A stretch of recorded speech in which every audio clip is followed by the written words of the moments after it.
السلام علیکم. Welcome to voice official club. سب سے پہلے بیل آئکن کا بٹن دبا دیں, لائک کریں, سبسکرائب کریں اور اپنے ویوز شیئر کریں. انوار صدیقی کا نام. نرگس میرے سامنے تھی. نرگس کی نیم بڑھنا لاش میری آنکھوں کے سامنے قالین پر پڑی تھی. اس کے بدن کے ایک ایک حصے پر چھوٹے چھوٹے بے شمار خنجر دستے تک پیبست نظر آ رہے تھے. اس کی نگاہیں دروازے کی طرف لگی ہوئی تھی. موت کی اذیت ناک لمحوں میں اسے میرا انتظار تھا. میں بد نصیب اس وقت پہنچا جب اس دنیا سے, سب سے, مجھ سے اپنے تمام رشتے منقطع کر چکی تھی. اس نے ان مصائب سے نجات حاصل کر لی تھی جو میرے ساتھ رہ کر اس پر ٹوٹے تھے. وہ ختم ہو چکی تھی. اسے دیکھ کر مجھے ایسا لگا جیسے میری روح بھی کھنچ رہی ہے. میں بھی زمین میں دھس رہا ہوں. میری آنکھیں نرگس کی موت کا وہ ہولناک منظر دیکھ رہی تھی جن کا تصور بھی نہیں کیا جا سکتا. مجھ پر سکتہ طاری ہو گیا تھا. یقین نہیں آتا تھا کہ جو کچھ سامنے آئی یہ حقیقت ہے, یہ میری نظر کا دھوکہ ہے یا کوئی طلسم ہے. میں پاگل ہو گیا ہوں یا کوئی بھیانک خواب دیکھ رہا ہوں. مگر یہ تو حقیقت تھی کہ میری نرگس کا خون قالین سے نکل کر زمین پر جم چکا تھا. میں سہمی ہوئی نظروں سے وہ خون دیکھنے لگا اور میں نے اس میں اپنا ہاتھ رنگ کر زوردار تماچے اپنے گال پر لگانے شروع کر دیے اور بری طرح چیخنا شروع کر دیا. اس طرح بھی مجھے کچھ سکون نہ ملا تو میں نے دیوار سے اپنا سر پھوڑنا شروع کر دیا. میرا ہاتھ لہو لہان ہو گیا. اس نرگس کے لیے میں نے کیسی کیسی رسوائیاں نہ مول لی تھیں, کہاں کہاں مارا نہ پھرا تھا. وہ آئی تو اس زندگی میں بہار بکھیرتی تھی. ابھی چند ہی دن ہوئے تھے کہ میں اس کا جشن صحت دھوم دھام سے منایا تھا. وہ اس وقت بڑی مسرور تھی, لیکن یہ جشن تو بڑا منحوس ثابت ہوا. میں نے اپنا پورا گندہ اور گھرانہ ماضی بلانے کا ارادہ کر لیا اور نرگس کے ساتھ نئے سرے سے زندگی گزارنے کا تہیہ کر لیا تھا. لیکن اس نے میرا ساتھ چھوڑ دیا. اب مجھے ساری دنیا تاریک نظر آ رہی تھی. میں پھر تنہا ہو گیا تھا. اب سب کچھ لوٹ چکا تھا. ہائے نرگس,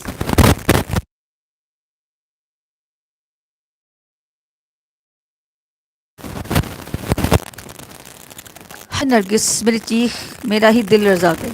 میں اسے پکڑتا ہوا اس کی لاش پر گر پڑا اور دیوانہ وار اس سے لپٹ گیا.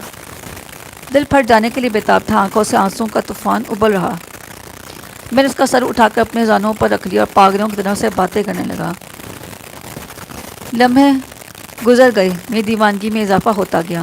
میرے گھر میں موت جو ہو گئی تھی. میں اپنی موت پر رو رہا تھا. میری ماں مر گئی تھی, میری بہن مر گئی تھی, میری بیوی بھی مر گئی تھی.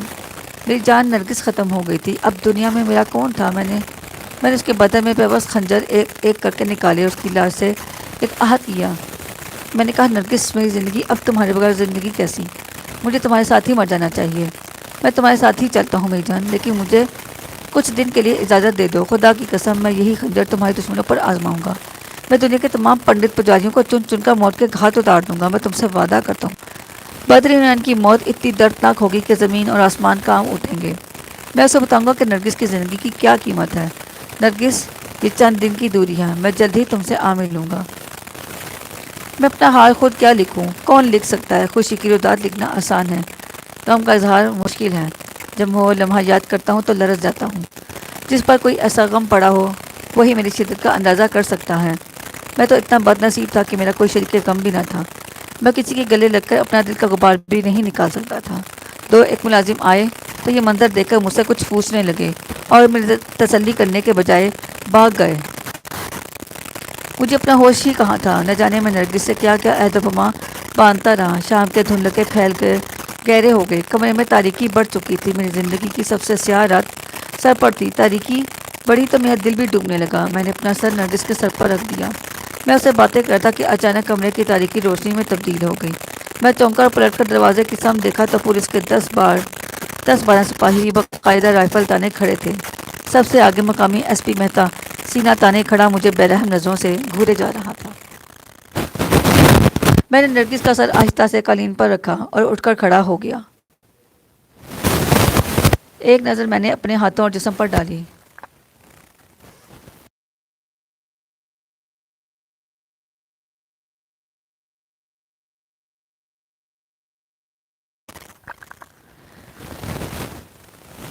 اپنے ہاتھ اور جسم پر ڈالی تو مجھے احساس ہوا کہ میرا لباس، ماتھا اور ہاتھ خون سے رنگے ہوئے ہیں۔ ایس پی میری حالت اور لاش پر غور کیا تو چونک کر بولا، اوہ آئی سی، ایک قتل یہاں بھی ہوا ہے۔ میرا ذہن پہلے ہی الجھا ہوا تھا، اب نرگس کی موت کو کوئی دوسرا رنگ دیے جانے کے خیال سے اور الجھ گیا۔ پولیس کی بے وقت آمد نے میرے رہے سہے اوسان بھی معطل کر دیے۔ ان کا بھی سر پر موجود نہیں تھی۔ میں نے ایس پی مہتا کو وضاحت طلب نظروں سے دیکھا۔ وہ مجھ سے بخوبی واقف تھا، لیکن اس کے تیور خطرناک تھے۔ وہ رمن سے بولا، خوب مسٹر جمیل احمد خان، میں تمہیں ایک شریف اور مہذب آدمی سمجھتا تھا، تم تو چھپے رستم نکلے۔ اس بار اچھی ملاقات ہوئی۔ مہتا صاحب، یہ کس جمیل احمد خان کا نام لے رہے ہیں؟ جمیل احمد خان تو مر گیا، تمہارے سامنے تو اس کی لاش ہے، میں نے گریہ کرتے ہوئے کہا۔ آدھی مجھے معلوم ہوتے ہو، اچھی گفتگو کرتے ہو۔ اچھا اب زیادہ باتیں نہ بناؤ، سیدھی طرح میرے ساتھ چلو۔ مہتا کے لہجے میں غیرت چمک تھی۔ کہاں لے چلو گے پیارے؟ میں نے طنزیہ کہا۔ اب میرا کیا کرو گے مہتا جی؟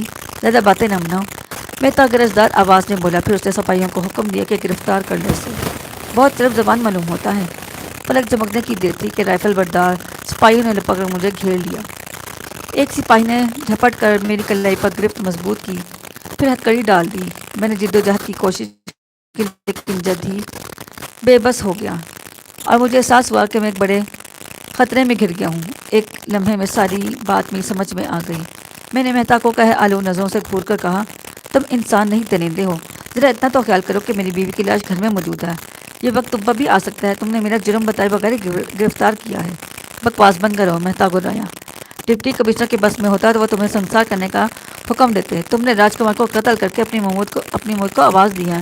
میں نے کسی راج کمار کو نہیں جانتا، میں نے نفرت سے کہا۔ تمہارے ڈپٹی کمشنر کو یقیناً کوئی غلط فہمی ہوئی ہے۔ کلدیپ کو جانتے ہو؟ ایس پی ہونٹ کاٹتے ہوئے بولا۔ اسے ہمیں بہت کچھ معلوم ہو گیا ہے۔ کلدیپ سے؟ ہاں میں اسے جانتا ہوں، مگر میں ابھی تک نہیں سمجھ سکا کہ تم کس راج کمار کی قتل کی بات کر رہے ہو۔ سمجھ جاؤ گے، بہت اچھی طرح سے سمجھ جاؤ گے۔ مہتا کے تیور غضبناک تھے۔ تھرڈ ڈگری کا استعمال تمہیں بڑی آسانی سے زبان کھولنے پر مجبور کر دے گا۔ مکتی اسی میں ہے کہ تم اپنے سنگین جرم کا اقبال کر لو۔ قانون کے پاس تمہارے خلاف بہت سارے ثبوت موجود ہیں۔ سب سے بڑا ثبوت کلدیپ ہے، جس کو ورگلا کر تم نے راج کمار کو راستے سے ہٹایا۔ یہ سب کچھ جھوٹ ہے، تم میرے خلاف یہ باتیں کبھی ثابت نہیں کر سکتے۔ میں نے کسی قدر اطمینان سے جواب دیا۔ مہتا نے معنی خیز انداز میں نرگس کی لاش پر ایک نظر ڈالی اور کہا، صرف ایک لڑکی کلدیپ کی خاطر تم نے دوہرے قتل کا ارتکاب کیا۔ ایک طرف تم نے راج کمار کو ختم کیا، پھر اپنا راستہ صاف کرنے کی خاطر اپنی بیوی کو بھی قتل کر دیا۔ تمہارے عشق کے ہم قائل ہو گئے۔ زبان کو لگام دو مہتا، ورنہ پچھتانا پڑے گا۔ تم مجھے نہیں جانتے۔ غصے سے میری زبان لکنت کر رہی تھی۔ میں تو تمہیں جان ہی گیا ہوں، لیکن اب تم بھی پولیس اور قانون کو جان لو گے۔ سب کچھ تمہاری سمجھ میں آ جائے گا۔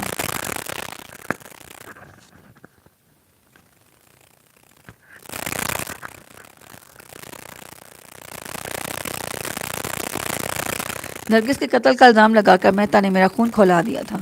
میں اسے گالیاں دینے لگا، لیکن میرے اس ہذیان کا نتیجہ خراب نکلا۔ مہتا کا اشارہ پا کر اس کے سپاہیوں نے مجھے زدوکوب کرنا شروع کر دیا۔ میرے اس بچاؤ کی کوئی صورت نہ تھی۔ دو سپاہیوں نے مجھے سختی سے جکڑ رکھا تھا اور بیک وقت چار ہٹے کٹے سپاہی مجھے لاتوں اور گھونسوں اور بندوق کے بٹ مار رہے تھے۔ میرے دل اور دماغ پہلے ہی پریشان تھے۔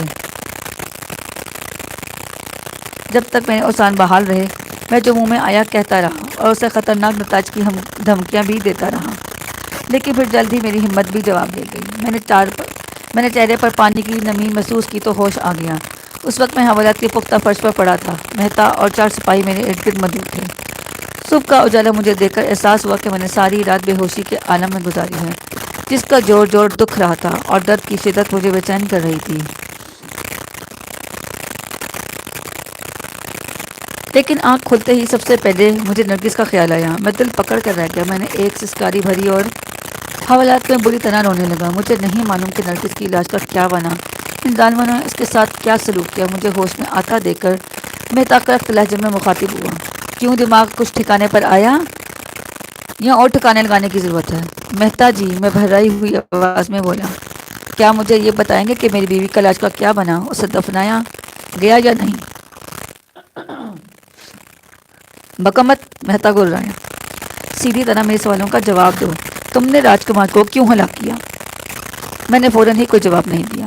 تصور کے عالم میں سر پر نظر ڈالی تو انکا ابھی تک واپس نہیں لوٹی تھی۔ اپنی بے بسی کے اس احساس سے انکا کی موجودگی کے سلسلے میں کوئی واضح جواب نہ پا کر میرا دل خون کے آنسو رو رہا تھا۔ بیٹا نے مجھے خاموش پایا تو ایک زوردار ٹھوکر میری پسلیوں پر مار کر کہا، حرام زادے، تو نے سنا نہیں کہ میں کیا پوچھ رہا ہوں؟ کیا سیدھی طرح نہیں قبولو گے کہ تو نے ہی راج کمار کو قتل کیا ہے؟ میں کہتا ہوں مان لے، ورنہ یہاں بڑے بڑوں کے دماغ ٹھیک کر دیے جاتے ہیں۔ میں قسم کھا کر کہتا ہوں کہ راج کمار کو میں نے قتل نہیں کیا، میں نے کراہ کر جواب دیا۔ نرگس کی موت کے بارے میں تجھے کیا بکواس کرنی ہے؟ کیا اسے بھی تو نے نہیں بلکہ کسی اور نے ٹھکانے لگایا ہے؟ مہتا نے دانت پیس کر سرد لہجے میں سوال کیا۔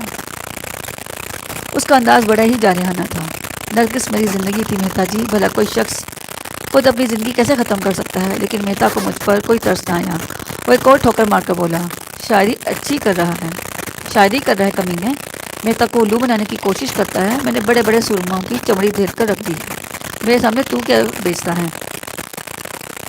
میری سمجھ میں نہیں آتا کہ مہتا کی باتوں کا کیا جواب دوں۔ نرگس کی جدائی کے غم اور اپنی بربادی کے احساس نے مجھے نڈھال کر دیا تھا۔ انکا کی غیر موجودگی نے حالات اور خراب کر دیے تھے۔ یہ کیسا وقت آ پڑا تھا۔ انکا نے مجھے اور کلدیپ کو واردات کی جگہ سے ہٹنے کا مشورہ دیتے وقت مجھ سے کہا تھا کہ راج کمار کی موت کے سلسلے میں پولیس میرا کچھ نہیں بگاڑ سکے گی۔ انکا نے مجھے یہ بھی باور کرایا تھا کہ راج کمار کے مرنے کے بعد اس کی جیب سے ایک ایسا خط ضرور برآمد ہوگا جس میں خود راج کمار کی تحریر میں یہ بات درج ہوگی کہ وہ کلدیپ کی محبت میں ناکام ہو جانے کا خودکشی کر رہا ہے۔ خدا جانے وہ خط برآمد بھی ہوا تھا یا نہیں۔ میں نے جتنا حالات پر غور کیا اتنا ہی مجھے مایوسیوں نے گھیر لیا۔ نرگس کی اچانک موت نے میری شخصیت کو پولیس کی نظروں میں مشتبہ کرنے کا خاصا مقبول جواز پیدا کر دیا تھا۔ کلدیپ نے پولیس کو کیا بیان دیا اور پولیس مجھے گرفتار کرنے کیوں پہنچ گئی، میرا ذہن ان پہ در پہ واقعات سے بری طرح پریشان ہو رہا تھا۔ مہتا نے اپنے سوالوں کا جواب نہ پا کر 4-5 ٹھوکریں ماری اور زور سے گرجا، میں آخری بار تجھ سے کہہ رہا ہوں کہ اپنے جرم کا اقبال کر لے، ورنہ یاد رکھ تجھ پر بہت برا وقت آنے والا ہے۔ ہاں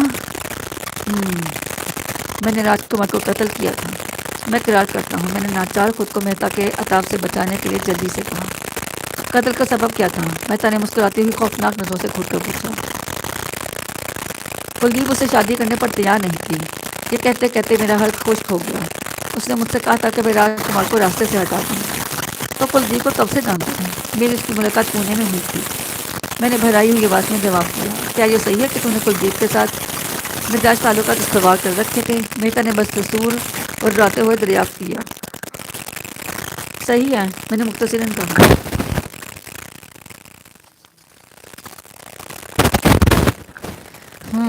مہتا نے فخر سے سینہ تان کر جواب دیا، گویا میرا اندازہ درست تھا۔ تو نے کلدیپ کی خاطر پہلے راج کمار کو قتل کیا، پھر اپنی بیوی۔ یہ غلط ہے، میں چیخ پڑا۔ نرگس کو میں نے نہیں بلکہ کسی اور نے قتل کیا ہے۔ پھر شروع کر دی تو نے بکواس۔ مہتا میری بات سن کر آگ بگولا ہو گیا۔ اس نے ہر ممکن کوشش کی کہ میں نرگس سے قتل کا الزام اپنے سر لے لوں، لیکن میرے مسلسل انکار نے اسے ہموار بنا دیا۔ وہ حوالات میں موجود سپاہیوں کو مخاطب کر کے بولا، مارو اس حرامزادے کو، اس وقت تک مارتے رہو جب تک یہ جرم کا اقرار نہیں کر لیتا۔ مہتا نے سپاہیوں کو حکم دے کر مجھ پہ حقارت کی نظر ڈالی، پھر پیر پٹکتا ہوا حوالات سے باہر چلا گیا۔ اس کے جاتے ہی حوالات میں موجود چاروں سپاہی مجھ پہ پل پڑے اور انہوں نے بے دردی سے مجھے مارنا پیٹنا شروع کر دیا۔ میں نے اپنی آنکھیں میچ لیں اور اپنا سر گھٹنوں کے درمیان چھپا لیا۔ مجھ میں جب تک ہمت تھی برداشت کرتا رہا۔ میں ایک بار پھر انسانیت سوز مظالم کی تاب نہ لا کر اپنے اوسان کھو بیٹھا تھا۔ اس بار بھی میری بے ہوشی کا وقفہ طویل ثابت ہوا۔ ہوش میں آیا تو حوالات کے باہر والی گیلری میں روشنی ہو رہی تھی۔ میں نے خود کو حوالات کے گھپ اندھیرے میں تنہا پایا۔ باہر 3 سنگین بردار سپاہی پہرے پر موجود تھے۔ میرے جسم کا ہر عضو دکھ رہا تھا۔ میں نے اٹھنے کی کوشش کی تو کراہ کر رہ گیا۔ شدت نے مجھے اور ناتواں کر دیا تھا۔ ایسی نقاہت تھی کہ سانس لینا دوبر ہو رہا تھا۔ میں نے ایک بار پھر اٹھنے کی کوشش کی لیکن سہم کر اپنا ارادہ ملتوی کر دیا۔ باہر پہرے پر موجود ایک سپاہی دوسرے سے کہتا کہ میرا خیال ہے کہ اب یہ کبھی ہوش میں نہیں آئے گا، سارا مر جائے تو اچھا ہے۔ دوسرے نے نفرت سے کہا۔ مجھے اس سے زیادہ اس کے لنگڑی پر غصہ آتا ہے۔ اگر میرے اختیار میں ہوتا تو اس بچے کو بھی مار ڈالتا جس نے اس ٹونٹے مسئلے کے ساتھ اپنا منہ کالا کر کے دھرم کا بٹا لگایا۔ ایس پی صاحب نے 9 بجے آنے کو کہا تھا۔ تیسرا سپاہی دستی گھڑی دیتے ہوئے بولا، دعا کرو کہ یہ جھوٹ ان کے آنے سے پہلے مر جائے ورنہ ایس پی صاحب اس کی ہڈیوں کا سرما بنا دیں گے۔ ڈپٹی کمشنر کے عزیز کا معاملہ ہے، پہلا بولا۔ اگر یہ مر گیا تو ایس پی صاحب بھی پر بھی آفت آ جائے گی۔ تینوں سپاہی میرے ہی متعلق گفتگو کر رہے تھے۔ میں خاموش پڑا ان کی باتیں سنتا رہا، پھر یک لگتی مجھے ایسا محسوس ہوا جیسے ان کا میرے سر پر آ گئی ہیں۔ میں نے دھڑکتے ہوئے دل سے سر کی جانب نظر ڈالی تو ان کا واقعی وہاں موجود تھی۔ اس کے چہرے پر گہری سنجیدگی مسلط تھی اور اس کی آنکھوں میں غصے اور ناکامی کے ملے جلے تاثرات نمایاں تھے۔ وہ بڑی تھکی تھکی، اداس اور متفکر نظر آ رہی تھی، کسی بیوہ کی طرح اجاڑ سی۔ میں نے اسے غور سے دیکھا تو اس کی نظریں جھکا لیں۔ میں نے کانپتے ہوئے اس سے پوچھا، ان کا ناکام واپس آئی ہونا وہ ہاتھ نہیں آیا نا؟ جمیل، ان کا سسک پڑی۔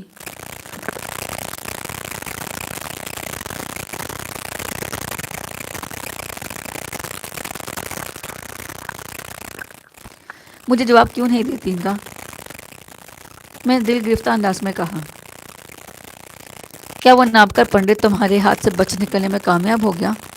جمیل، ان کا ہچکیاں لیتی ہوئی بولی، نرگس کی موت کا غم مجھے بھی تم سے کم نہیں ہے، لیکن میں بدری نرائن کے بارے میں دریافت کر رہا ہوں ان کا۔ میں نے آہستہ سے کہا، مجھے بتاؤ کہ تم اب تک کہاں غائب تھی، اور وہ منڈوت پنڈت وہ کہاں ہیں؟ کیا تم میری حالت نہیں دیکھ رہی ہو؟ میں اپنی نرگس کے خون میں لت پت ہوں، دیکھو میں رنگا ہوا ہوں، میں کتنا اچھا لگ رہا ہوں۔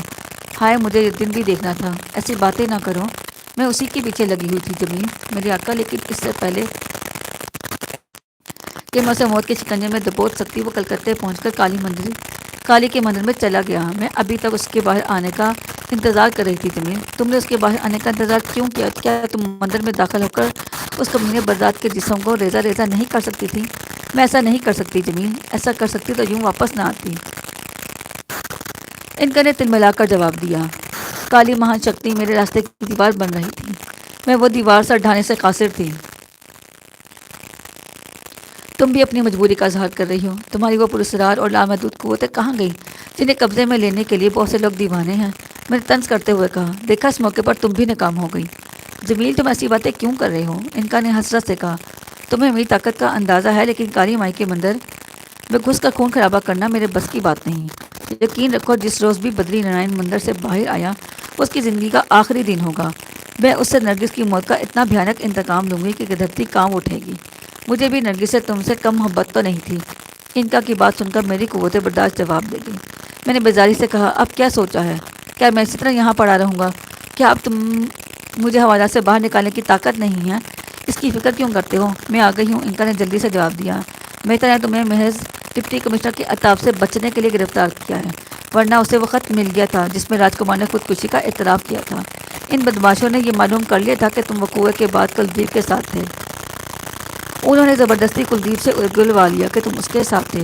وہ ان پولیس والوں کے چکر میں آ گئی اور نہ جانے اس نے کیا کیا کہہ دیا۔ حرام زادہ نے مجھے نرگس کا آخری دیدار بھی نہیں کرنے دیا۔ میں نے رکت بھری آواز میں کہا، نہ جانے ان سنگدلوں نے اس غریب کی لاش کے ساتھ کیا برتاؤ کیا۔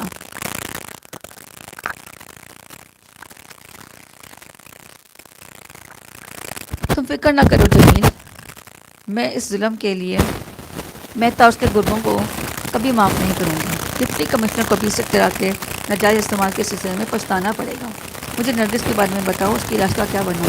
جمیل، ان کا مدھم آوازیں بولی، مہتا نے نرگس کا پوسٹ مارٹم کرانے کے بعد رسم و رواج کے مطابق اسے یہیں کے ایک پرانے قبرستان میں دفنا دیا ہے۔ میرے معبود، میں نے سر کے بال نوچتے ہوئے سر آ بھر کر کہا، نرگس کے بجائے مجھے موت کیوں نہ آ گئی؟ ابھی میں نرگس کی یاد میں آنسو بہا ہی رہا تھا کہ پیرے پر موجود سنتری اٹینشن ہو گئے۔ میں نے راہداری میں نظر ڈالی۔ ایس پی مہتا چمڑے کی ایک بید لیے حوالات کے دروازے کی سمت آ رہا تھا۔ مہتا نے آہنی سلاخوں کے قریب پہنچ کر سر کی جنبش سے سنتریوں کے سلام کا جواب دیا، پھر بھاری گرج آواز میں انچارج سے بولا، اس مردود کو ہوش آ گیا؟ 15 منٹ پہلے میں نے راؤنڈ لیا تھا، اس وقت تک بے ہوش تھا ہی سر۔ انچارج نے جھوٹ بولنے کی کوشش کی۔ مہتا کے اشارے پر حوالات کا دروازہ کھولا گیا اور باہر سے بتی روشن کر دی گئی۔ اندھیرے کے بعد اچانک تیز روشنی ہوئی تو میں نے جلدی سے آنکھیں بند کر لیں۔ بھاری قدموں کی آہٹیں میرے قریب آ کر تھم گئیں۔ ان کا کہ آ جانے سے میرا خوف ختم ہو چکا تھا، اس لیے میں نے فوراً ہی دوبارہ آنکھیں کھول دیں۔ ایس پی نے مجھے ہوش میں دیکھا تو نفرت کے لہجے میں بولا، اب کیا ارادے ہیں تیرے؟ کیا مجھے مزید سختی پر مجبور کرے گا؟ مہتا جی، میں نے مضبوط لہجے میں جواب دیا، تم ڈپٹی کمشنر کے کہنے پر کیوں اپنا دھرم نشٹ کرتے ہو؟ کیا تم بھگوان کی سوگند کھا کر کہہ سکتے ہو کہ تم مجھے رام کمار کا قاتل سمجھ رہے ہو؟ شہادتیں وقتی طور پر چھپائی جا سکتی ہیں، لیکن دنیا کا کوئی قانون کسی کو زبردستی پھانسی کے تختے پر نہیں پہنچا سکتا۔ میتا میرا جواب سن کر چونکا۔ اسے میری بات پر یقیناً تعجب ہوا تھا، لیکن دوسرے ہی لمحے وہ نفرت سے بولا، کس کی شہادت کی بات کر رہا ہے تو؟ میں خوب سمجھتا ہوں تو نے 3rd ڈگری سے بچنے کی خاطر بہکی باتیں شروع کر دی ہیں۔ میں اس خط کی بات کروں مہتا جی، جو تمہیں راج کمار کی جیب سے ملا ہوگا۔ میں نے یہ کہہ تو دیا تھا، لیکن جلد ہی مجھے یہ بات بھی نہیں ماننی پڑی۔ تمہارے مخبروں نے یقیناً مجھے موقع واردات پر دیکھا ہوگا، لیکن انہوں نے تمہیں یہ بھی ضرور بتایا ہوگا کہ راج کمار نے خودکشی کی تھی۔ اس نے وہ خط میرے سامنے ہی تحریر کیا تھا، لیکن اس سے پہلے کہ میں اسے خطرناک ارادے سے باز رکھنے کی کوشش کرتا، اس نے ریوالور اپنے کن پٹی پر رکھ کر لبلبی دبا دی۔ کلدیپ بھی اس بات کی گواہ ہے۔ Shut up! مہتا حلق کے بل چلایا۔ اس کے چہرے پر ایک ثانیے کے لیے الجھن ابھری، پھر غائب ہو گئی۔ وہ گرج کر بولا، تو جو بکواس کر رہا ہے اس کا کوئی ثبوت ہے تیرے پاس موجود ہے؟ مجھے مقتول کی جیب سے کوئی خط نہیں ملا۔ اچھا، میں زہر خن سے بولا، تو ڈپٹی کمشنر کے روپ سے تو نے جھوٹ بولنے پر مجبور کر دیا ہے۔ بکواس بند کر، نہیں تو چمڑی دھر ڈالوں گا۔ حوالات کے انچارج نے ایس پی کی خوشنودی کے لیے مجھے دھمکی دی۔ ٹھیک اسی وقت نگاہ میرے سر سے اتر گئی۔ ایس پی بدستور مجھے کھا جانے والی نظروں سے دیکھ رہا تھا۔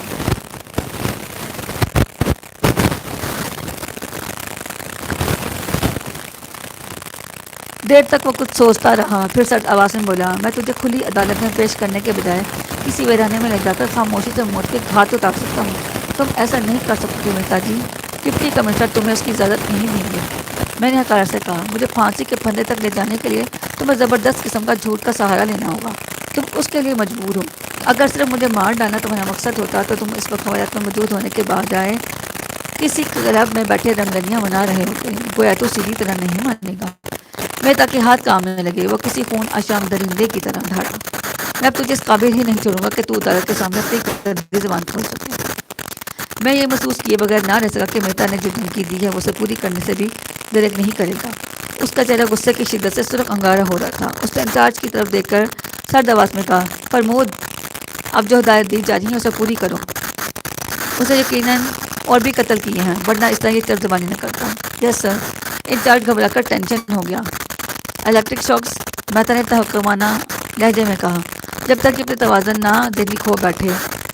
انچارج پرمود نے اس بار بھی بڑی فرمانبرداری سے سر اسبات میں ہلا دیا، لیکن دوسرے ہی لمحے اس کی نظریں بدل گئیں اور اس نے مہتا کو عجیب سی نظروں سے دیکھنا شروع کر دیا۔ کیا مجھے تحریری حکم عنایت کریں گے سر؟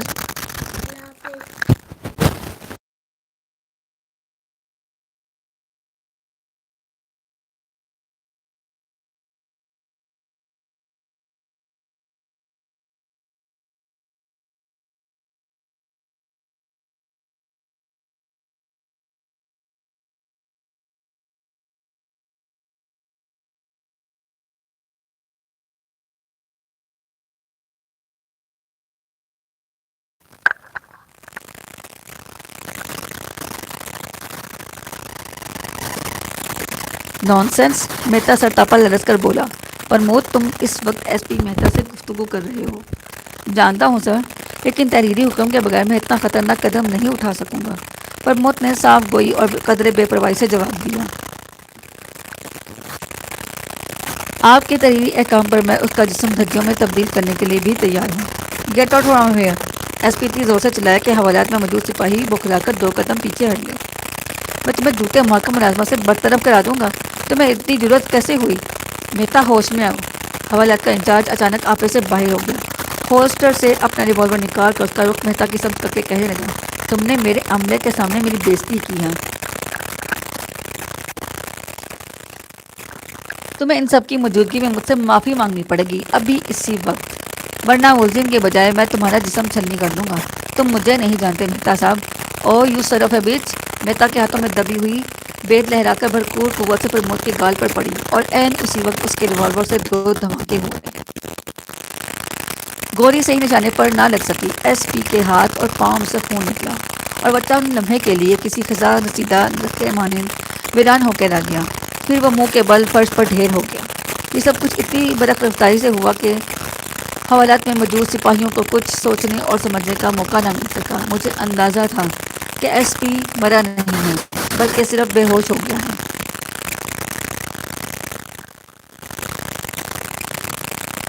ریوالور پھینک کر محمود تسلی ہوئی نظروں سے سپاہیوں کو دیکھا، پھر جھک کر کہتا مہتا کے جسم کا معائنہ کرنے لگا۔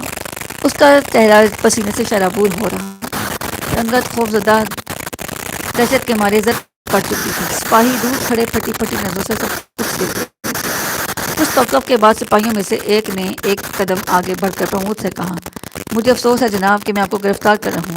تم؟ لیکن یہ سب کیسے ہو گیا؟ یہ میں نے کیا کر دیا؟ پرمود سراسیمہ لہجے میں بولا۔ اس کا جواب قانون دے گا جناب، فی الحال آپ خود کو حراست میں سمجھیں۔ سپاہی نے اکڑی ہوئی آواز میں جواب دیا، پھر اپنے ساتھی کو مخاطب کر کے بولا، تم لوگ خیال رکھنا۔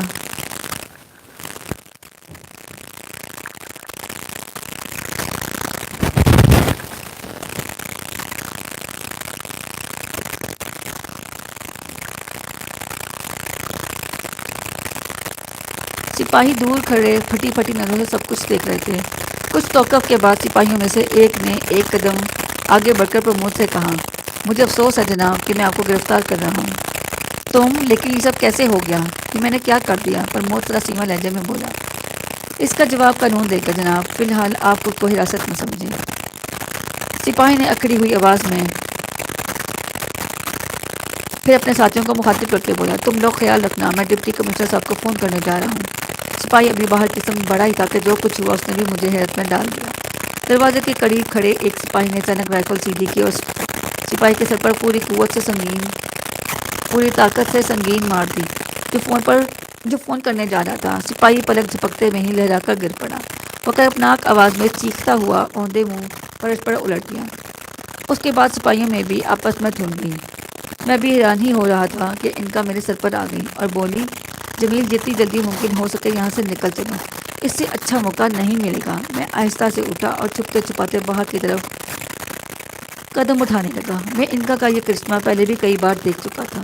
انکا کے سر پر آتے ہی نکاہت اور درد کی شدت حیرت انگیز طور پر ختم ہو چکی تھی۔ میں ایک دوسرے سے دستوں گریباں سپاہیوں کے درمیان سے گزرتا ہوا حوالات سے باہر نکل گیا۔ کھلی سڑک پر آ کر میں نے تیزی سے اپنی کوٹھی کی طرف دوڑنا شروع کر دیا۔ راستے میں مجھے کوئی دشواری پیش نہیں آئی۔ رات کی تاریکی نے مجھے اپنے دامن میں سمیٹ رکھا تھا۔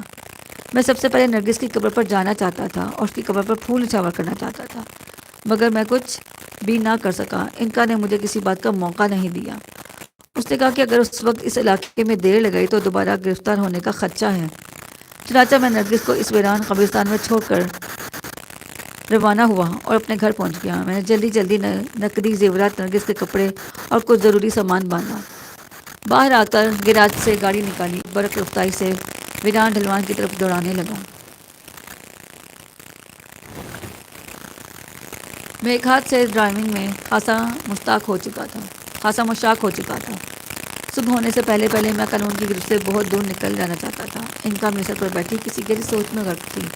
کچھ دیر تک میں نے اس سے کوئی بات نہیں کی۔ بدر نائن کے سلسلے میں اس نے اپنی بے بسی کا اظہار کر کے مجھے برگستہ کر دیا تھا۔ وہ اس شخص کو سزا دینے کے ناکام رہی تھی جو میری نرگس کا قاتل تھا۔ وہ کچھ دیر خاموش رہی۔ گاڑی کی رفتار ہر لمحے تیز سے تیز ہوتی جا رہی تھی۔ گو ایک ہاتھ سے برق رفتاری کا مظاہرہ میرے لیے مخدوش تھا، لیکن اس وقت میں ہر قسم کا خطرہ مول لینے کے لیے تیار تھا۔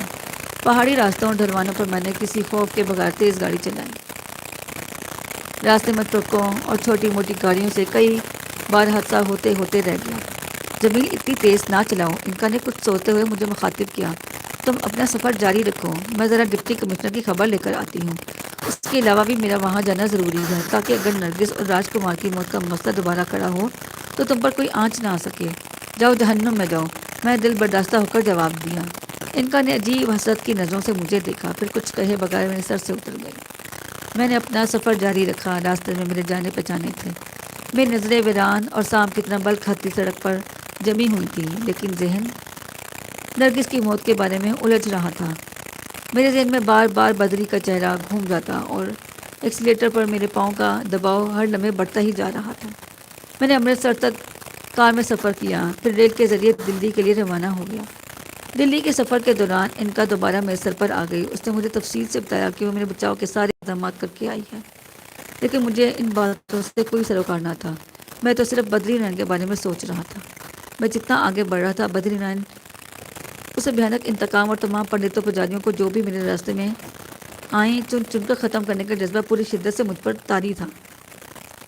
انکا کی باتیں سن کر میں نے کوئی جواب نہیں دیا۔ انکا نے مجھے ادھر ادھر کی تفصیلات میں الجھانا چاہا، لیکن جب میں کچھ نہ بولا تو اس نے کلدیپ کا ذکر چھیڑ دیا۔ کلدیپ نے تمہاری خاطر بڑی پریشانیوں کا مقابلہ کیا ہے جمیل۔ وہ اپنے والدین کا گھر چھوڑنے پر آمادہ ہو گئی ہے اور اب تمہاری تلاش میں بھٹکتی پھر رہی ہے۔ اس نے پولیس والوں کے سامنے بھی یہ جرأت مندانہ بیان دیا تھا کہ وہ تم سے محبت کرتی ہے۔ خاموش ہو جائے انکا، میں جھلا کر بولا۔ نرگس کی موت کے بعد اب کسی کا ذکر مجھے اچھا نہیں لگتا۔ اب میرے لیے زندگی بیمانی ہو کے رہ گئی ہے۔ اب محبت اور عشق کا کوئی جذبہ مجھے متاثر نہیں کر سکتا۔ مجھے اب کسی سے کوئی سروکار نہیں۔ ایسی باتیں کیوں کرتی ہو جن کا کوئی موقع نہیں؟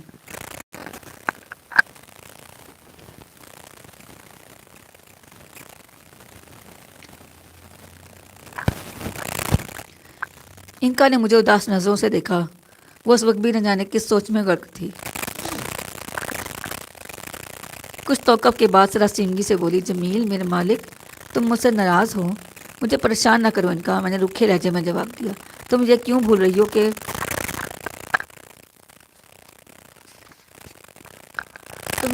ہو کہ جو کچھ ہوا ہے اس میں تمہاری کوتاہی کو کتنا بڑا دخل ہے؟ سن لو، جب تک میں بدری نین کا خون نہیں پی لیتا اس وقت تک مجھے قرار نہیں آئے گا۔ جمیل، مجھے نرگس کی جدائی کا انتہائی صدمہ ہے۔ اگر بدری نین نے کالی کے مندر میں پناہ نہ لی ہوتی تو اس وقت وہ تمہارے قدموں میں پڑا موت کی آخری ہچکیاں لے رہا ہوتا۔ بہرحال اب وہ اپنے آپ کو زیادہ دنوں تک محفوظ نہیں رکھ سکے گا۔ کالی کا مندر؟ میں نے مضطرب ہو کر کہا۔ تم کالی کے مندر سے ایک پراسرار قوت ہونے کے باوجود خوفزدہ ہو، مگر میں تم سے کہتا ہوں کہ میں اس نام کا پنڈت کو دیوی دیوتاؤں کے سامنے بھی موت کی گھاٹ اتارنے سے دریغ نہیں کروں گا۔ مجھے دیکھنا ہے کہ دنیا کی کون سی طاقت مجھے اس ارادے سے باز رکھتی ہے۔ میں دنیا کے تمام پنڈتوں پجاریوں کو ڈھونڈ ڈالوں گا۔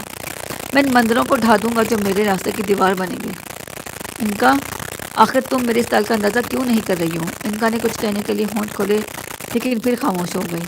وہ مجھے خاموش کرنے میں پہلی بار بے بس نظر آئی۔ ہم دونوں ہی غمزدہ تھے۔ ہم دونوں ہی کو نرگس سے محبت تھی۔ انکا بھی اسے عشق کرتی تھی، اس کا مجھے اندازہ تھا۔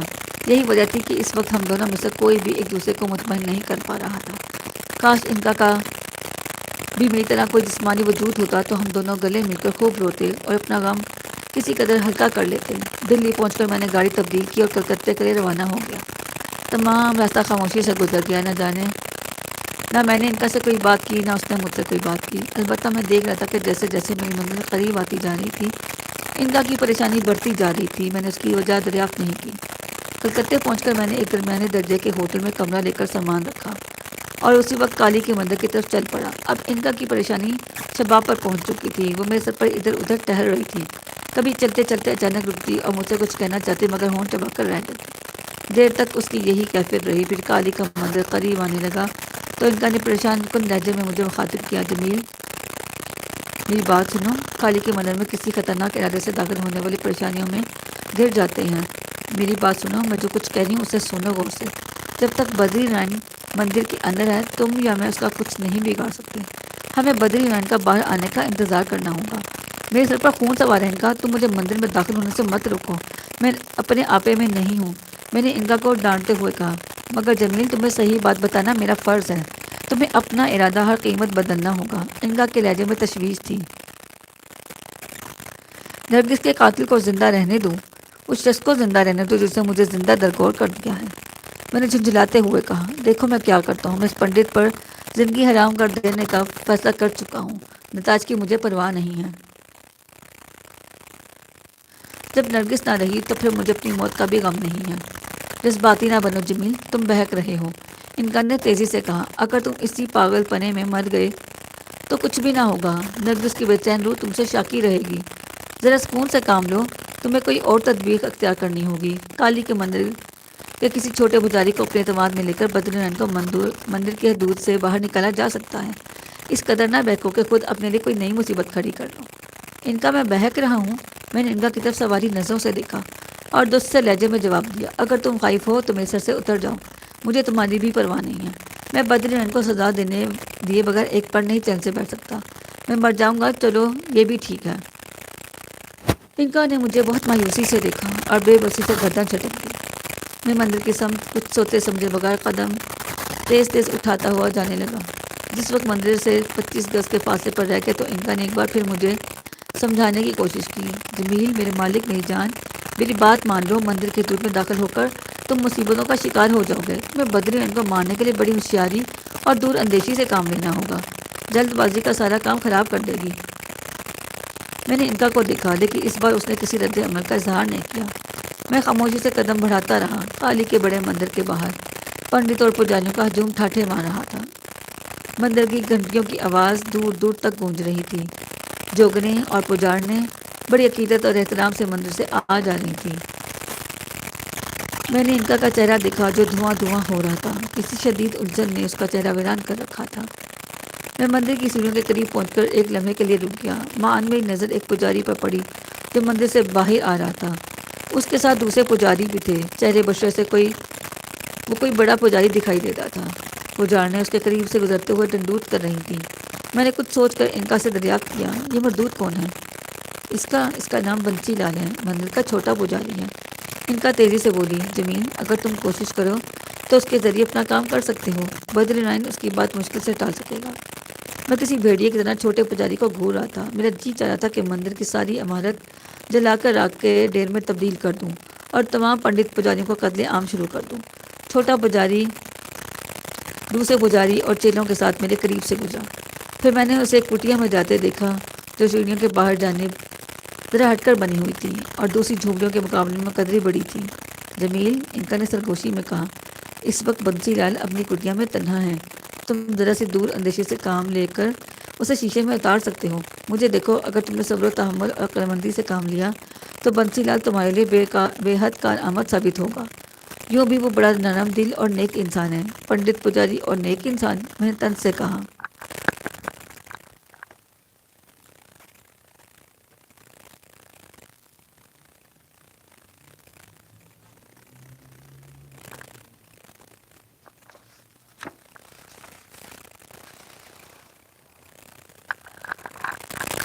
نہیں، تمہارا خیال غلط ہے۔ ان میں سے بہت اچھے لوگ بھی ہوتے ہیں۔ ان میں بہت سے لوگ اچھے بھی ہوتے ہیں۔ بنسی نیک آدمی ہے، انکا نے کہا۔ میں نے انکا کو کوئی جواب نہیں دیا اور گھوم کر اس کٹیا کی سمت ہو گیا جس میں بنسی لال گیا تھا۔ انکا کی اطلاع درست نکلی۔ جس وقت میں کٹیا میں داخل ہوا، بنسی لال وہاں تنہا تھا اور مرگ چھالے پر بیٹھا کچھ پڑھ رہا تھا۔ مجھے کٹیا میں دیکھ کر اس نے اشارے سے رکنے کو کہا۔ پھر چند لمحوں بعد مرگ چھالے سے اٹھ کر میرے قریب آیا۔ تم مسلمان دکھائی دیتے ہو، ادھر کیسے آ نکلے؟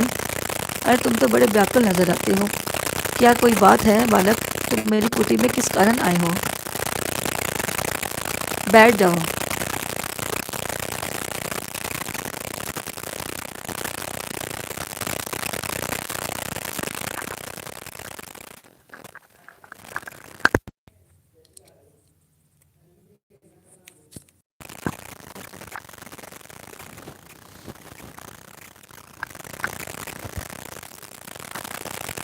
بنسی لال، میں نے روکھی آواز میں اسے مخاطب کیا، کالی کے مندر میں اس وقت میری بیوی کا قاتل موجود ہے۔ میں چاہتا ہوں کہ تم اسے کسی طرح مندر سے باہر لے آؤ۔ انکا نے مجھے روکنے کی کوشش کی۔ اس نے مجھے سمجھایا کہ بنسی لال مجھے اس انداز میں بات نہیں کرنی چاہیے، لیکن مجھے خود پر قابو نہیں تھا۔ میں انکا کے مشورے کو نظر انداز کرتا رہا۔ بنسی لال حقیقتاً نیک دل واقع ہوا تھا۔ کچھ دیر تک وہ مجھے سمجھاتا رہا، پھر بھی میں نے جب اپنا لہجہ نہ بدلا تو وہ شائستگی سے بولا، بالک، تم نے ابھی تک مجھے اس اپرادھی کا نام نہیں بتایا جس نے تمہاری استری کو قتل کیا ہے۔ اس کمینے کا نام بدری نرائن ہے۔ میں نے حقارت اور نفرت سے جواب دیا۔ بدری نرائن؟ بنسی لال نے چونک کر کہا، کیا تمہیں وشواس ہے کہ پنڈت بدری نرائن ہی نے تمہاری استری کو مارا ہے؟ یہ کس طرح ہو سکتا ہے؟ ہاں بنسی لال، میں اس کے جسم کے ٹکڑے ٹکڑے اس کے ناپاک خون سے اپنے سینے کی آگ ٹھنڈی کرنے آیا ہوں۔ بولو، کیا تم اسے مندر سے باہر لا سکتے ہو؟ دھیرج سے کام لو بالک، بنسی لال نے کچھ سوچتے ہوئے کہا۔ پنڈت بدری نرائن کی شکتی مہان ہے بالک، کالی کا آشیرواد اس کے ساتھ ہے۔ اس کے علاوہ مندر کا مہان پجاری اس کا دوست بھی ہے۔ تم اسے آسانی سے نہیں مار سکو گے۔ میری مانو،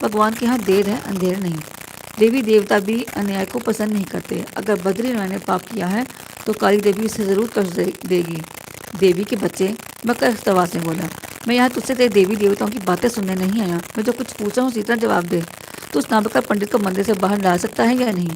بالک کی تو کیسی باتیں کر رہا ہے؟ بنسی لال نے قدرے برہمی کا مظاہرہ کیا. جا چلے جا یہاں سے، تو پاگل معلوم ہوتا ہے.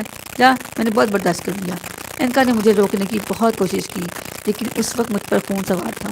میں نے جھپٹ کر بنسی لال کے ننگے پیٹ پر اتنی زور سے گھونسا مارا کہ وہ بلبلا اٹھا. اس سے پہلے کہ وہ سنبھل پاتا، میں نے ایک ہاتھ سے اس کی گدی پر رسید کیا. حملہ اچانک تھا، اس لیے بنسی لال سنبھل نہیں سکا اور منہ کے بل زمین پہ آ گیا.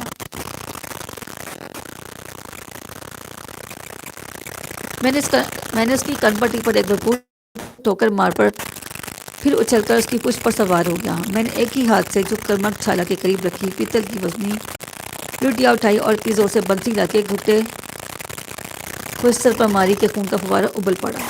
اس کی گردن ڈھلک گئی. اس کا جسم میرے نیچے پھڑک رہا تھا، لیکن میں نے اسی پر بس نہیں کیا. اس وقت تک پیتل کی لوٹیا اس کے سر پر ضربات لگاتا رہا جب تک وہ بے حال نہ ہو گیا. جب مجھے یقین ہو گیا کہ منسی لال موت کے قریب ہے تو میں اٹھ کھڑا ہوا. میں چلے چلتے اس کے خون میں لتھڑے ہوئے جسم کو ٹھوکر مار کر آگے بڑھا تو ان کا تشویشناک لہجے میں بولی، جمیل، یہ تم نے کیا کر دیا؟ رک جاؤ جمیل، اس وقت تم پر خون سوار ہے. اگر پجاریوں کو علم ہو گیا کہ تم نے بنسی لال کو مار مار کر ادمو ہوا کر دیا تو وہ تمہیں زندہ نہیں چھوڑیں گے. تم بھی دفع ہو جائے، ان کا مذاق بہت ہو چکا. میں نے نفرت سے کہا، اگر تم اس معاملے میں میری کوئی مدد نہیں کر سکتی تو پھر مجھے مشوروں پر اور پراسرار قوتوں کی کوئی ضرورت نہیں ہے. جب تک میں بدری نان سے نمٹ نہیں لوں گا مجھے سکون نہیں مل سکتا. میرے نرگس کا قاتل مجھ سے اس قدر قریب ہو اور میں اسے چھوڑ کر چلا جاؤں. خبردار جو تم نے اب مجھے روکنے کی کوشش کی. جمیل، تم دیوانگی کی باتیں کر رہے ہو. تم سچ مچ پاگل ہو جاؤ گے. انکا کے انداز میں اب تلخی آ گئی تھی. پھر اچانک وہ فیصلہ کن انداز میں بولی، میں نے تمہارے ساتھ بہت رعایت کی ہے، مگر یاد رکھو میں تمہیں اس وقت کٹیا سے باہر جانے نہیں دوں گی. میں حقارت آمیز لہجے میں اس سے مخاطب ہوا، تم مجھے روکو گی؟ اتنی ہمت ہے تم میں؟ تم بھول رہی ہو کہ میں نے تمہیں حاصل کرنے کے لیے باقاعدہ وظیفہ کیا ہے. مجھے معلوم ہے، لیکن میں تمہاری بھلائی کے لیے مجبور ہوں. میرے آقا، مجھے معاف کر دو. میں اب خاموش نہیں رہ سکتی. ان کا یہ کہہ کر حسرت کی ایک نظر میرے چہرے پر ڈالی. پھر مزید کچھ کہنے سے پہلے میں نے انکا کے پنجوں کی چبھن اپنے سر پر محسوس کی. چبھن اتنی شدید تھی کہ میرے نظروں کے سامنے اندھیرا پھیل گیا. میں نے سنبھلنے کی کوشش کی، لیکن انکا کے پنجوں کی چبھن میں نہ جانے کیا جادو تھا کہ مجھے یوں محسوس ہوا جیسے میں نے دلدل میں دھنستے چلا جا رہا ہوں.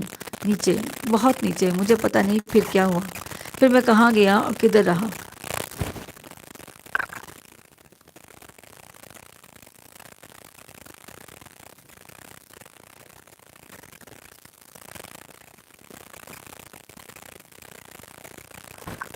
مجھے اپنے گانوں پر نمی کا احساس ہوا تو میں نے غنودگی کی کیفیت سے بیدار ہوا. میں نے اپنی بوجھل آنکھیں کھول دیں اور یہ دیکھ کر میری حیرت کی کوئی انتہا نہ رہی کہ کلدیپ میرے سامنے بیٹھی تھی. اس کا حسین چہرہ کملایا ہوا تھا اور پلکوں پر آنسو رقصا تھے. یہ میں کہاں آ گیا ہوں؟ میں نے ہڑبڑا کر اپنے اطراف کا جائزہ لیا. اس وقت میں کسی خوبصورت کمرے میں تھا. ذہن پر زور دینے سے بھی کچھ سمجھ میں نہیں آیا کہ یہ کمرہ کہاں ہے. میں آنکھیں پٹ پٹاتا رہا. کلدیپ نے یہ کیفیت دیکھ کر میری آنکھوں پر ہاتھ رکھ دیا. میں کہاں ہوں؟ یہ کون سی جگہ ہے؟ تم میرے پاس کب آئی؟ میں نے کلدیپ سے ایک ساتھ بے شمار سوال کر ڈالے. کیا مطلب؟ کیا تمہیں نہیں معلوم کہ تم کہاں ہو؟ کلدیپ نے حیرت سے پوچھا. ہاں، میں کلکتے میں ہوں، مگر میں اس جگہ کیسے آ گیا؟ تم یہاں کس طرح آئی؟ تمہیں میرا پتہ کس طرح چلا؟ میں نے خالی نظروں سے اسے دیکھا. اف، صدمے نے تمہیں کس حالت میں پہنچا دیا. یہ کلکتے نہیں، پونا ہے. میں نے بڑی مشکلوں سے تمہیں تلاش کیا ہے. تمہیں پانے کے لیے مجھے پورے 1 سال نہ جانے کہاں کہاں کی خاک چھاننا پڑی. کلدیپ کی آنکھوں سے کچھ اور آنسو بہہ نکلے. 1 سال؟ یہ تم کیا کہہ رہی ہو؟ کیا بول گئی؟ ابھی چند ہی روز پہلے تو تم کشمیر میں ملی تھی، جہاں میری نرگس مجھ سے چھین لی گئی، میں برباد کر دیا گیا. اس کے بعد میں کلکتے چلا گیا تاکہ اپنی بیوی کے قاتل کو کیفر کردار تک پہنچا سکوں. اس بات کو 1 ہفتہ بھی تو نہیں ہوا، پھر میں کلکتے سے پونا کیسے آ گیا؟ تمہارے دماغ پر بڑا گہرا اثر ہے. تمہیں آرام کی ضرورت ہے. مجھے کیا معلوم تھا کہ تم یہاں ہو؟ میں تو مستقل ادھر ادھر بھٹک رہی تھی کہ بھگوان کی کرپا سے تم آج مجھے مل گئے. میں ہوٹلوں تمہیں تلاش کر رہی تھی. جب تم کہیں نہ ملے تو میں پونا چلی آئی اور کل رات تم اچانک مجھے نظر پڑ گئے. رات سے میں یہی ہوں، تمہارے جاگنے کا انتظار کر رہی تھی. کلدیپ نے اشتیاق کی نظروں سے مجھے دیکھا.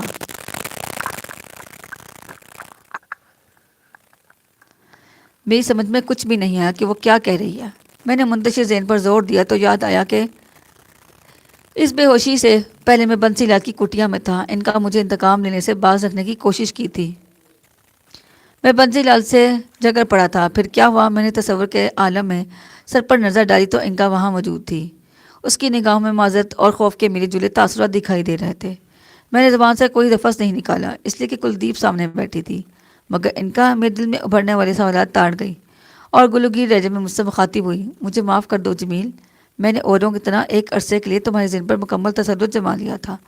اگر میں ایسا نہ کرتی تو خدشہ تھا کہ تم اپنا ذہنی توازن کھو بیٹھتے۔ تم نے بنسی لال کے ساتھ بڑا شرمناک اور جارحانہ سلوک کیا تھا۔ کلدیپ نے جو کچھ بھی کہا وہ ٹھیک ہے، تم ایک عرصے تک چلتے پھرتے رہے ہو، خوش و خرم رہے، مگر اس تمام عرصے میں تمہارا جسم تمہارے پاس رہا، تمہارے دماغ پر میرا قبضہ تھا۔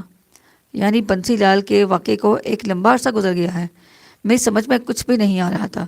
کیا تم سچ کہہ رہی ہو؟ مجھے تفصیل سے بتاؤ۔ ہاں، 1 سال کے قریب، انکا نے سرد لہجے میں جواب دیا۔ جب مجھے یہ یقین ہو گیا کہ تم کالی کے مندر میں اپنے اوسان کھو بیٹھے ہو اور اب کوئی طاقت تمہیں خطرناک ارادے سے نہیں روک سکتی، تو مجھے ایک ہی صورت نظر آئی کہ میں تمہارا دماغ مکمل طور پر اپنے قابو میں کر لوں، ورنہ کالی کے مندر سے تم بچ کر نہیں نکل سکتے تھے۔ اس کے بعد میں تمہیں مختلف شہروں میں لے گئی، بمبئی، الہ آباد، پہاڑوں پر، کھیل کے میدانوں میں، ریس کلب میں۔ تم اس پورے عرصے میں بہت مسرور اور شادماں رہے ہو۔ میں تمہیں ہر طرح خوش رکھا۔ راتوں کو جب تم گہری نیند میں ہوتے تھے تو میں تمہاری گہری نیند کا یقین کر کے گاہے بگاہے تم سے جدا ہو جاتی تھی اور کسی نہ کسی طرح اپنی غذا حاصل کرتی تھی۔ بہرحال اب مجھے امید ہے کہ تم تحمل سے کام لوگے۔ کلدیپ تمہاری وجہ سے بہت پریشان رہی ہے۔ میں نے بمبئی میں اسے پاگلوں کی طرح تمہیں تلاش کرتے ہوئے دیکھا ہے۔ شروع میں درگزر کرتی رہی، لیکن جب کلدیپ کی تلاش اور طلب میں کوئی فرق نہ آیا تو میں تمہیں پونا لے آئی اور اسے بھی پونا آنے پہ مجبور کیا، اور خود دیکھ لو کہ اب وہ تمہارے سامنے بیٹھی ہیں۔ تم نے اچھا نہیں کیا ان کا۔ کیا تم یہ سمجھتی ہو کہ اس وقت مجھ سے نرگس کا غم چھین لے گا، چین لے گا؟ یہ غم تو دائمی ہے۔ تم نے مجھے مار ہی کیوں نہ دیا؟ ایسی زندگی سے تم موت بہتر ہے۔ نرگس کے بغیر کیسی زندگی؟ وقت کے مرہم سے ہر زخم منمل ہو جاتے ہیں جمیل۔ صبر کرو اور وقت کے انتظار میں رہو۔ اس وقت تک انتظار کرو جب تک بدری نارائن کالی کے مندر سے باہر نہیں آ جاتا۔ تو کیا وہ شیطان اب تک مندر ہی میں ہے؟ ہاں، اور اسے یقین ہے کہ اگر اس نے باہر قدم نکالا تو اس کی زندگی خطرے میں پڑ جائے گی۔ یہ انتظار کتنا طویل ہوگا کون کہہ سکتا ہے؟ بہرحال اسے کسی نہ کسی طرح تو ضرور باہر آنا ہی ہے، اور اس وقت تک میں اس کے انتظار میں دیوانہ بنا رہوں۔ کیوں؟ تم کلدیپ کی طرف دیکھو، میں تمہارے ساتھ ہوں۔ ایک بڑی پراسرار قوت جسے حاصل کرنے کے لوگ کٹھن تپسیا کرتے ہیں اور اپنی زندگی تک داؤ پر لگا دیتے ہیں۔ انکا نے تمکنت سے کہا۔ میں مانتا ہوں کہ تم ایک پراسرار قوت ہو، لیکن اس معاملے میں تم نے کیا تیر مار لیا؟ تم بھی تو مایوسی کی باتیں کر رہی ہو۔ میں تمہیں اس کا جواب نہیں دینا چاہتی۔ میں دل ہی دل میں انکا سے باتیں کر رہا تھا۔ کلدیپ میرے قریب بیٹھی ٹکی ٹکی باندھے مجھے دیکھنے جا رہی تھی۔ مجھے دیر تک خاموش پا کر اس نے دبی زبان میں کہا، جمیل جو کچھ تم پر گزری ہے اس کا مجھے بھی بہت دکھ ہے۔ بھگوان کی سوگن کھا کر کہتی ہوں کہ اگر نرگس زندہ ہوتی تو میں سارا جیون اس کے چرن دھو دھو کر پیتی، پرنتو اس کا حق کبھی نہ چھینتی۔ کلدیپ، میں نے منہمل آواز میں کہا، تم سے مجھے کوئی شکایت نہیں ہے، لیکن میری خاطر تم نے اپنی زندگی برباد کر کے اچھا نہیں کیا۔ میں ایک زندہ لاش ہوں اور تمہیں ایک زندہ لاش سے کچھ حاصل نہیں ہوگا۔ بہتر ہوگا کہ تم اپنے ماں باپ کے پاس واپس چلی جاؤ۔ بھگوان کے لیے ایسا نہ کہو جمیل۔ کلدیپ بے اختیار مجھ سے لپٹ گئی۔ تمہارے بنا میرا جیون بیکار ہے۔ میں تمہاری داسی ہوں، مجھے اپنے چرنوں میں رہنے دو جمیل۔ میں اس سے زیادہ تم سے کچھ نہیں مانگوں گی۔ تمہارے سینے میں دل ہے تو مجھے محسوس کرو۔ کلدیپ میرے سینے پر سر رکھ کر روتی رہی۔ میں نے اسے بہت سمجھایا، لیکن وہ کس طرح مجھ سے علیحدہ ہونے پر آمادہ نہ ہوئی۔ ان کا خاموشی سے سب کچھ سن رہی تھی۔ کلدیپ کی آہوازاری دیکھ کر بولی،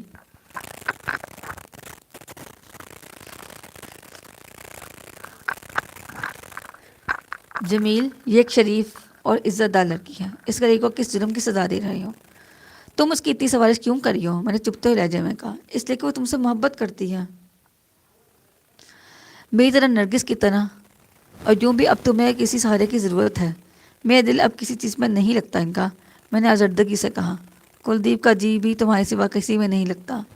میں نے کلدیپ کی طرف دیکھا، اس کی قربانیاں دیکھ کر میرے دل میں اس کے لیے بے اختیار پیار کا جذبہ امڈا۔ میں اس کے الجھے بالوں میں اپنی انگلیوں سے کنگھی کرنے لگا۔ اس نے میری خاطر اپنے والدین تک کو چھوڑ دیا تھا۔ 3 بے کیف دن گزر گئے. ہوٹل میں پڑے پڑے میرا جی اکتا گیا. ان کا بدل نین پر نظر رکھے ہوئے تھی. میں بہت بے چینی محسوس کر رہا تھا، سر پر جیسے کوئی بوجھ ہو. چوتھے روز میں انکا سے باتیں کر رہا تھا کہ اچانک مجھے تربینی داس یاد آ گیا. میں نے سوچا لگے ہاتھوں اس کا حساب بھی بے باک کر دوں. چنانچہ میں نے اسی شام تربینی سے ملنے کا پروگرام بنا لیا. انکا کو میں نے اس زمان میں قبل از وقت کچھ نہیں بتایا تھا. کلدیپ نے مجھے باہر جانے سے روکنے کی بہت کوشش کی. اسے ابھی تک غالباً میری ذہنی کیفیت پر شبہ تھا، لیکن میں نے اسے سمجھا دیا تھا اور ہوٹل سے باہر آ گیا. ٹیکسی پر بیٹھ کر جب میں تربینی کی طرف روانہ ہوا تو انکا نے از خود مجھے کہا، تربینی آج کل بڑے ٹھاٹ کی زندگی بسر کر رہا ہے جمیل. اس نے پونا کے ایک اور پجاری سے گٹھ جوڑ کر لیا ہے. کچھ جنتر منتر پہلے سے جانتا تھا، کام چلا رہا ہے اپنا.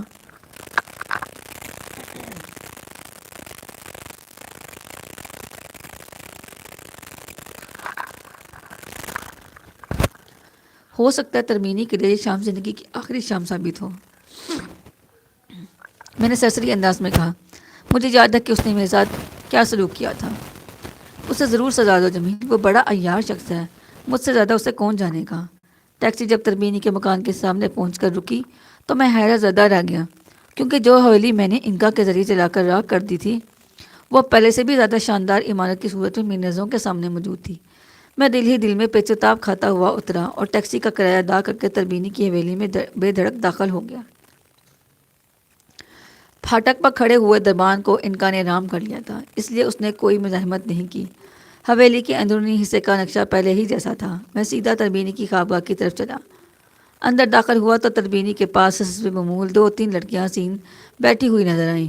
میرے خون کی گردش تیز ہو گئی. جس تربینی کو میں بدترین حالات میں دیکھنے کا خواہش مند تھا وہ میری نظروں کے سامنے بہترین حالت میں موجود تھا. اس کا چہرہ کسی قدر مسخ ہو گیا تھا، لیکن اس کے انداز اب بھی وہی جلال اور وہی وقار تھا. تربینی کی نظریں مجھ سے چار ہوئیں تو وہ دم بخود رہ گیا. شاید اسے اپنی بنائی پر شبہ ہو رہا تھا. وہ حیرت سے مجھے تکتا رہا، پھر ایک لڑکی کو اپنے پہلو سے ہٹا کر تیزی سے اٹھا اور میرے قریب آ کر ہاتھ باندھ کر بولا، میرے بھاگ خان صاحب، جو آپ نے مجھے یاد رکھا. لڑکیاں اپنا بے ترتیب لباس سنبھالتی ہوئی دوسرے کمرے میں جا چکی تھی. میں نے تربینی کی آنکھوں میں آنکھیں ڈال کر نفرت سے کہا، تربینی، تم نے یہ کیسے سوچ لیا تھا کہ میں تمہیں بھول جاؤں؟ تم نے تو مجھ پر بڑے احسان کیے ہیں. آج تک مجھے تمہارا سلوک اچھی طرح یاد ہے. مجھے حیرت ہے کہ تم ابھی تک زندہ ہو.